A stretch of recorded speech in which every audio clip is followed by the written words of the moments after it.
স্বদলীয় কর্মীর ওপর প্রাণঘাতী হামলায় উত্তপ্ত গেরুয়া রাজনীতি। ঘটনা করিমগঞ্জ জেলার রামকৃষ্ণনগর বিধানসভার কালীবাড়িতে বৃহস্পতিবার। আর এহেন ঘটনার সুবিচার চেয়ে কালীবাড়ি পুলিশ ফাঁড়ি ঘেরাও শতাধিক লোকের। প্রাণঘাতী হামলার শিকার হয়েছেন বিজেপির ভৈরবনগর মণ্ডল কমিটির সাধারণ সম্পাদক রাজেশ দাস। বৃহস্পতিবার রাতে বিজেপি কর্মী রণজিৎ দাস সহ আরও দুইজন মণ্ডল সাধারণ সম্পাদক রাজেশ দাসের ওপর প্রাণঘাতী হামলা চালায় বলেই অভিযোগ। অভিযুক্ত বিজেপি কর্মীদের বিরুদ্ধে ব্যবস্থা নিতে 24 ঘন্টা সময় বেঁধে দিলেন দলেরই অন্য কর্মীরা। তবে বর্তমানে রণজিৎ দাসকে পুলিশ আটক করে থানায় এনে জিজ্ঞাসাবাদ চালিয়ে যাচ্ছে বলে জানা গিয়েছে। তবে স্বদলীয় কর্মীর ওপর এহেন প্রাণঘাতী হামলায় রীতিমতো উত্তপ্ত গেরুয়া রাজনীতি। তবে ঠিক কী কারণে বিজেপি কর্মী রণজিৎ দাস সহ অন্যরা এই দলেই আরেক কর্মীর ওপর চড়াও হলেন তা জানা যায়নি।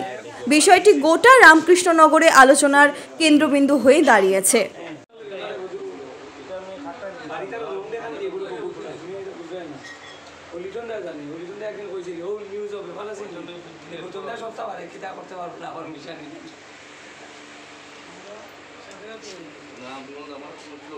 আচ্ছা যখন এটা এর পরে আরো বাক্কা সময় হয়েছে কিতা নতুন করে ঘুমাইছি তো মানে এর ডাকে আমি উচ্চা দরজা পাই না। সমস্যা তুমি কই আসলো? এই করো ঘুমো ওই তো ওইখানে তারা সেই করো কেউ নাই। আমার নাম রাজেশ দাস, তুমি ভৈরবনগর মন্ডলে জেনারেল সেক্রেটারি। ঘটনা গিয়া কালকে তো আমি সারাদিন রাকেশনগর আসলাম, ওই যে ফ্লাড হয়েছে আমরা সুপুত্রও আসলো, আমরা কালকে রাকেশনগর আসলাম, এমএলএও আসলো।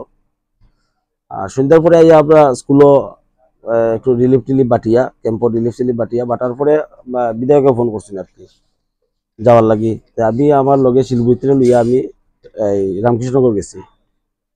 রামকৃষ্ণ থেকে রিটার্ন করতে করতে আমার 10:30 বাজছে, রাত্র 10:30। যখন 10:30 বাজে তখন আমি এই নিটুদারে ফোন করলাম, জয়ন্তরে ফোন করলাম। তারা কইয়া গেছিলাম যে তোমরা থাকিও রিলিফ ক্যাম্পে থাকিও, আবার পরে আমরা কালকে ডিসকাস করবো যে কালকে কিভাবে এটা মানে মাল বাটা হইতো আর কিছু তিরফাল আইছে এইগুলা কিভাবে দেওয়া হইতো এগুলো আমরা একটা ডিসকাস করি, একটা লিস্ট বানাই। হ্যাঁ, আর গড়ের জিয়াটা কইতো, ওই যে গড়গুলা জল ঢুকছে যে জিয়াটা কইতো, এগুলা ডিসকাস করবো। তো আমি 10:30 বাজে গেছি, আমি তারা বোধহয় গেছি। তারপরে আমি ফোন মারছি, জয়ন্ত কইলো আমি আসি ফান খাইলাম খানুর দোকানও। তখন নিটুদারে ফোন মার, নিটুদারে কইছে আমিও বাড়ির সামনে আটাআটি করি আর কিচ্ছু করার নাই, ওই যারা রিলিফ ক্যাম্প পাইছে তারা লাগে গল্প চলো। আমি শিলবুত্রে লইয়া সুবিধারে লইয়া আমি বাজারও গেছি। বাজারে যাওয়ার পরে প্রায় 1-1.5 ঘন্টা আমরা বইয়া গল্প টল্প করছি, কেন বাস স্ট্যান্ড গল্প টল্প করিয়া নিরুদার ঘরে গেল গিয়া, সুবুদ্ধার ঘরে গেল গিয়া, সুবুদ্ধার অন্য নামাই দিছি তুমি হে ঘরে গেল গিয়া, এই জয়ন্ত তার ঘরে গেল গিয়া। তো ওখানে আওয়ার পরে কি হয়েছে মানে আমার প্রত্যেকদিন আমার গাড়িটা এখানে একটা গাড়ির ঘর আছে পার্কিং, আমি প্রত্যেকদিন এখানে গাড়ি পার্কিং করিয়া আমি ঘরে আই। কালকে 2 দিন কি হয়েছে এখানে জলে গেছে খালপাটটা মধ্যে, গাড়িটা আয় না আর কি। গাড়িটা না হয় আমি গাড়িটা ওইখানে সামনে রাখিয়া ওদিকে আমার ঠাকুর বাসার উপর দিকে একটা রাস্তা আছে আর কি, আমি ওদিকে আই। কালকে কি হয়েছে আমি আর হে আইলাম কেন, এদিকে তো 20টা লাগে আর আমার হাফ প্যান্ট আসিল বুঝছো কালকে। ওই জায়গায় এদিকে আর লগেটাও কোনো ফার্ম পাচ্ছে, ওই যে মাছ মারার লাগে বাচ্চারা জাল পাচ্ছে, চল জাল দেখবো মাছ লাগছে বলে শিল্পজিৎ নমসুদ্র হে আমার লগেও আসলো। তখন ওরা মাছ টাছ দেখি আমরা, হের বাসাটা ওই ওটা আর আমার রাস্তাটা ওটা, হে ওদিকে ঢুকে গেছে মানে ঘরের আড়াল আর কি, হে আমার দেখেন না মিডিল একটা ঘর আর কি, আর আমি ও সাইডে হে গেছে কি আমি অন্য আওয়ার লগে লগে হে তো আমার দেখেন না। তারা 3 জন বাইরেছে, 3 জন বাইরেছে মানে মানে কোনো মাত কথা নাই। সামনে হইল গিয়া রঞ্জিত দাস গামারিয়া জিপির এপি, প্রাক্তন এপি, তারপর প্রসেনজিৎ দাস আপনার প্রমোদের ছোট ভাই, আর আরেকজন আমি চিনছি না, সচককে দেখছি, আমি নিজে দেখছি। তারা আমার উপরে 2-3 মিনিট অ্যাটাক করছে, 2-3 মিনিট আমার উপরে মারছে, বাইরেইছে রড দিয়া, আমি কুইয়ার পরে কিটা দিয়া মারছে। তারপরে কোনো কথা নাই, আমার খালি মারের। রঞ্জিতেরা তো ওই যে জেসিবির যে যে এই যে টায়ার খুলে যে একটা অত বড় লোয়ার একটা ইলম পাইপ মানে লিভার এটা মারে। তার পিছনে যেটা এটা তো রড, একটা রডের টুকরা অতমান লম্বা। আর রঞ্জিতেরা তো একটা সুক্কা একটা মানে রডেও মানে সুক্কা করা আর কি, ঠিক আছে। ধারালো অস্ত্র ওনা হওয়ার পরে কন্টিনিউ বাড়ি, আমি তো চিল্লাই, আমি নার্ভাস হয়ে গেছি।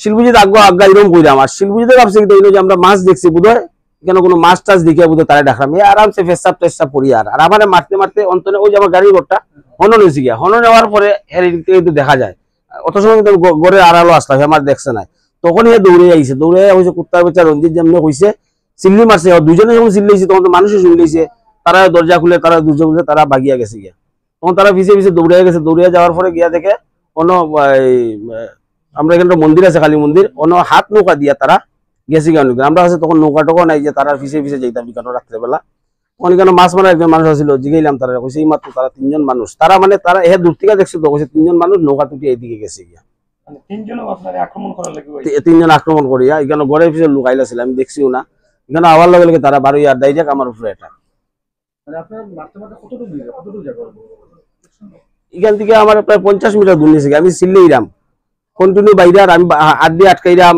ইয়ে করাম, খান মাথাত মারার চেষ্টা করে তারা, মাথার পিছন দিকে মারছে, হ্যাঁ যখন আমি চেষ্টা করাম আটকাইতে আটকাইতে আমার প্রায় ওই গাড়ির গ্যারেজের অন্য নিচে গিয়া, হ্যাঁ থানাতে এজাহার করছে, কালীবাড়ি থানাতে করছে, মানে তিনজনই একসঙ্গে আপনার কেউ মাথাত মারে, কেউ শরীর মারে, কেউ যে আঁটুত মারছে, মানে কন্টিনিউ মানে মানে খালি বাইরে আর কি, যেদিকে পড়ে তারা তো এটা দেখাত নাই, দুম বাড়ি আরম্ভ করছে।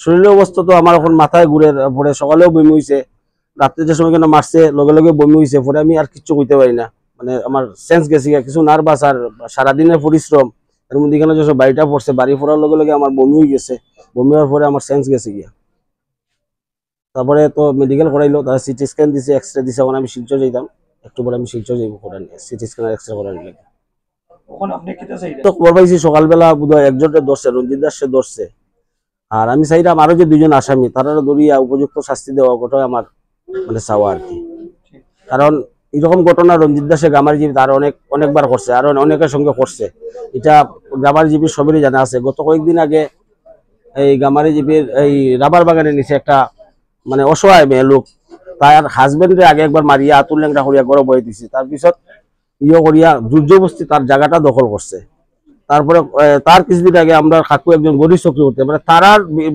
উপরে মানে কেউ যাইতে পারতো না, এরকম আর কি তারা মনোভাব আর কি, তারা উপরে কেউ মাতলেও তারা অ্যাটাক করে, ওই যে গরিব চক্রবর্তী বাত আছে তাই একবার এরকম অ্যাটাক করছে, মারছে, মানে এরকম ঘটনা কয়েকবার করে নিয়েছে, এটা লিগে আমি চাই আর প্রশাসনের কাছে এটাই দাবি চাই, আর তারা বারবার এরকম করে যাতে কঠোর শাস্তি হয়, যাতে ভবিষ্যতে আর এরকম কিছু করে না।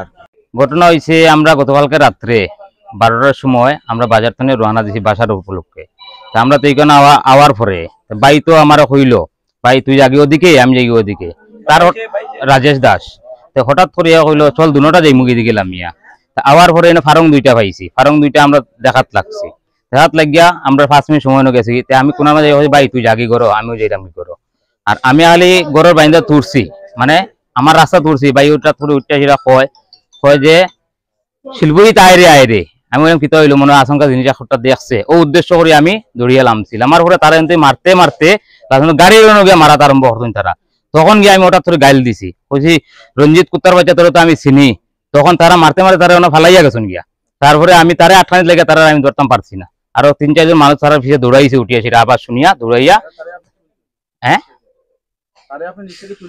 নিশ্চয় তুলছে তারে, ওই দিন বাড়িয়া মারা যাওয়ানো গেছে, তখন আমি হাত তুলছি, আমি তারা ফিসও করতাম পারছি না, তখন আরো গ্রামের মাঝামাঝি বাড়াইয়া দিলা, তারা গিয়া ফিসা করিয়া তারা ধরতে পারছে না, হাতিয়ার তারা 3 জনের লগে 3টা হাতিয়ার আছিল, খালি ওই যে এইগুলো হাতিয়ার, আরো লম্বা লম্বা হাতিয়ার আছিল, এটা আজকে নৌকার কিনারে পাওয়া গেছে।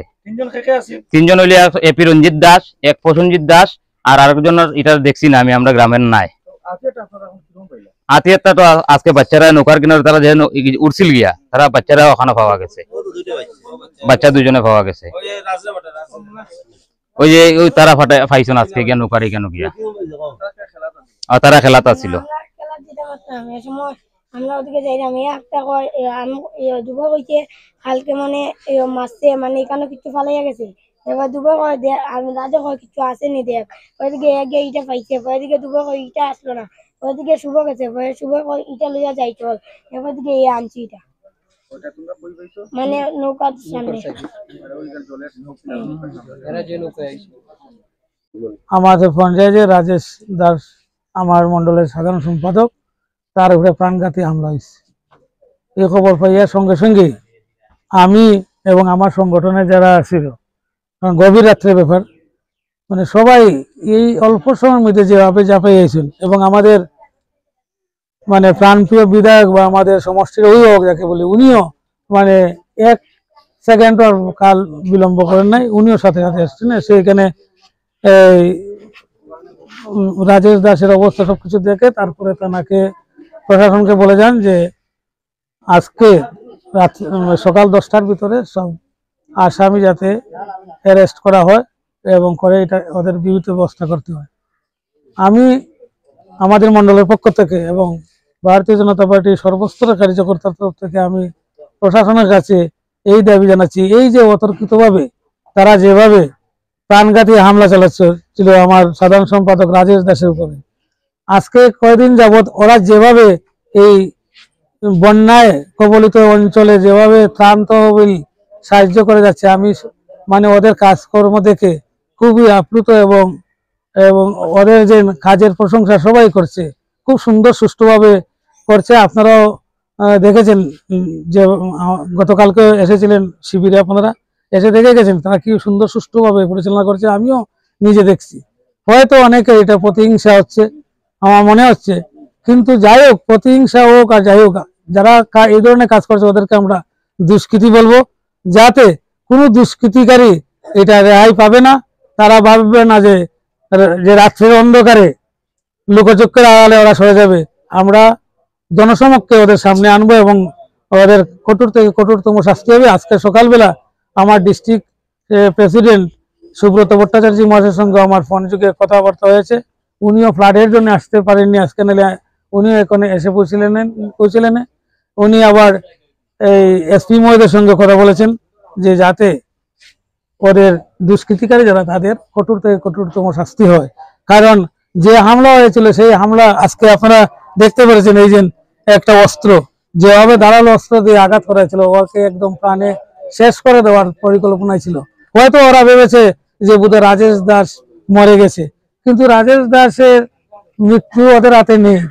হ্যাঁ, ওরা যেভাবে মেরেছিল যে রাজেশ দাসকে একদম প্রাণে শেষ করে দেবে, শেষ করে দিলে এইদিকে আর রাজেশ দাস আর থাকবে না। কিন্তু রাজেশ দাস একজন নয়, আজকে আমরা কয়েক হাজার রাজেশ দাস আছি এই দুষ্কৃতিকারীদের সাথে মোকাবিলা করার জন্য। আমি ওদেরকে কড়া হুঁশিয়ার দিচ্ছি যে ওরা এই ধরনের কাজকর্ম থেকে এখনো শুধরাক সময় আছে, কারণ এই ধরনের যারা দুষ্কৃতিকারী আমাদের সমাজে মানে কোনো স্থান পাবে না। ক্রমান্বয়ে একটি নয় অনেক অনেক ঘটনা উনি করে যাচ্ছেন মিস্টার রঞ্জিত দাস। সমাজে অরাজকতার চূড়ান্ত সীমানায় উনি কাজ করে যাচ্ছেন। আমার মনে হচ্ছে যে রাজেশ দাস যে সামাজিকভাবে বিভিন্ন সমাজের একটা উদীয়মান সূর্য বলে মনে করি আমি, বর্তমান যুগের অনেক কাজ করে যাওয়ার মতো প্রতিহিংসা লেগে গেছে, যার পরিপ্রেক্ষিতে ওকে আক্রমণ করা। তৎসঙ্গে উনি বারবার বিভিন্ন জায়গায়, আপনারা সমস্ত এরিয়াতে ঘুরে দেখবেন, কয়েকটা ঘটনা উনি করে নিয়েছেন। উনি এমনও করেন থানা নাকি ওর এরকম থানাতে ওরকম দেখিয়ে দিয়ে থানা কিছু করার নেই। বারবার প্রতিটা মানুষ যদি কোনো আদালতে মানে কেসে যায় ওকে অ্যারেস্ট করা হয় না। তো সেইটার পরিপ্রেক্ষিতে আজকে জনতা যেভাবে থানা থেকে ঘেরাও করেছে, দলমত নির্বিশেষে আজকে কয়েকশো মানুষ এই বন্যার দিনে যেভাবে গিয়া থানা থেকে ঘেরাও হয়েছে, আমি মনে করি অবশ্যই এইটার জন্য ঊর্ধ্বতন কর্তৃপক্ষ অবশ্যই এটা নজর রাখবেন, মনোযোগ করবেন বলে আশা রাখি। আমি প্রত্যেককে জানাই, আপনার সাংবাদিক বন্ধুরা আসছেন, আপনারা অবশ্যই ধন্যবাদ জানাই যে আপনারা এই দুর্দিনে যে আমাদের কাছে আসছেন, তাতেও ধন্যবাদ। এবং এটার জন্য প্রকৃত বিচার এবং ওকে অবিলম্বে আজকের দিনের মধ্যে ওনাকে গ্রেপ্তার করা হয়, অন্যথায় বিশেষ একটা মানে বৃহত্তর থেকে বৃহত্তর আন্দোলন গড়ে তুলবে আমাদের এই সম্মিলিত জনতা। কেউ রুখতে পারবে না, ঈশ্বর কেউ রুখতে পারবে না এই আন্দোলন। তাই আমি অনুরোধ করছি আপনাদের কাছে, আপনারা এটা বিশেষভাবে এটা পত্রপত্রিকা আমাদের আরো উন্নতভাবে চিন্তা করুন এবং আমার এই ভাতিজাটাকে একটু চিন্তা করুন, এবং তৎসঙ্গে এই যে দুষ্কৃতীরা যেন প্রকৃত শাস্তি এবং এদের গ্রেফতার করা হয়, এই বলে আমি শেষ করলাম। ধন্যবাদ জানাচ্ছি। আজকে শুধু রাজেশ দাসের উপরে এই ঘটনা ঘটেনি, আমাদের ভারতীয় জনতা পার্টির প্রত্যেক বিজেপির কর্মকর্তাদের উপরে এই ঘটনা ঘটেছে। যে দুষ্কৃতীরা ওর উপরে তাণ্ডব চালিয়েছে সেই দুষ্কৃতীদের আমরা অবিলম্বে আমরা শাস্তি চাই। কেননা আজকে শুধু এই রাজেশ দাস নয়, এই অঞ্চলের একটা সভ্য সমাজের মানুষের মনের মধ্যে একটা আঘাত উঠেছে। এই দুষ্কৃতীদের বিরুদ্ধে যদি আমাদের যে শক্তি নিয়ে রুখে দাঁড়াতে হয় আমরা রুখে দাঁড়াবো, কিন্তু এই দুষ্কৃতীদের অন্ততপক্ষে কঠোর থেকে কঠোরতম শাস্তি প্রদান করতে হবে। প্রশাসনের কাছে আমি একটা করজোড়ে আবেদন রাখছি এবং এদেরকে যাতে ফাঁসিতে ঝুলানো হয় সেই আবেদন আমি রাখছি। কেননা আজকে গতকালকে সঙ্গে সঙ্গে আমরা এখানে এসেছিলাম, এসে দেখি যদি আজকে এই রাজেশ দাসের সঙ্গে শিল্পজিৎ ভাই যদি না রাখতো তাহলে ওকে মার্ডার করে এখানে ফেলে রেখে যেত। ভগবান সহায় আছেন, আজকে ভগবানের দৃষ্টি ওর প্রতি আছে গতিকে গতকালকে রাজেশ দাসের উপর আজকে এই দেখার জন্য ঘটনাটা আজকে ভগবান সরিয়ে নিয়েছেন, ও প্রাণে বেঁচেছে। আজকে যদি আজকে এই শিল্পজিৎ ভাইয়ের সঙ্গে যদি না থাকতো তাহলে আজকে কী ধরনের একে অত্যাচার করার জন্য মার্ডার করার জন্য অ্যাটেম্প নিয়েছে সেই ঘটনাটা আজকে আমরা তীব্র নিন্দা এবং ধিক্কার জানাচ্ছি। আমি দাবি রাখছি প্রশাসনের কাছে যে অবিলম্বে বাকি যারা দুষ্কৃতী যারা আছে এই দুষ্কৃতীদেরকে ধরে কঠোর থেকে কঠোরতম শাস্তি প্রদান করে যাতে এই সমাজ থেকে এই দুষ্কৃতী কলঙ্ক মুক্ত করা হয় সেই আবেদন আমি রাখছি। আমি ব্যুরো রিপোর্ট, NE8 নিউজ।